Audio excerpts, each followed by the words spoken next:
Oh, I fucking hate this. Look at this. All of them. If you're new here, I'm making a gingerbread house for my very first gingerbread house competition.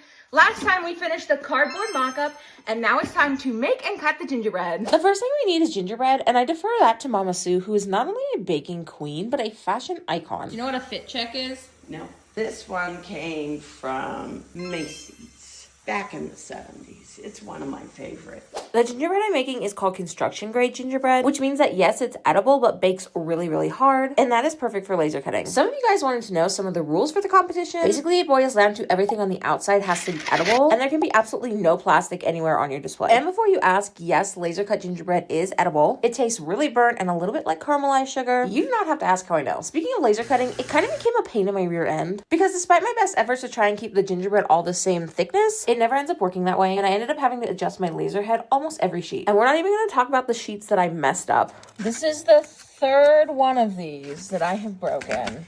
I have got to figure this out. And I know you guys are dying to know about the oven, which absolutely just shattered on me during the preheating process. So I'm down to one oven, which means bake, sit it outside, cool, and repeat. You might be wondering what I'm doing with all the leftover gingerbread, and I'm not throwing it away. I am pulverizing it because you can actually make a gingerbread clay, which is what our Elphaba and Galinda will be made out of. But I mean, this stage drug on between the broken oven, to laser cutting over my air tube, and finally breaking 7 of these. If this was that game from Squid Games, I would be dead ages ago. I do think it was well deserved to get silly when it was time to cut the very last piece. The final gingerbread.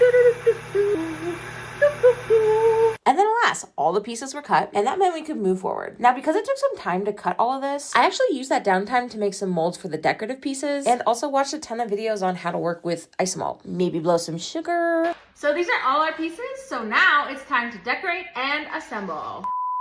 How do you work with such long nails? Very easily. I like my nails. My first husband, not so much.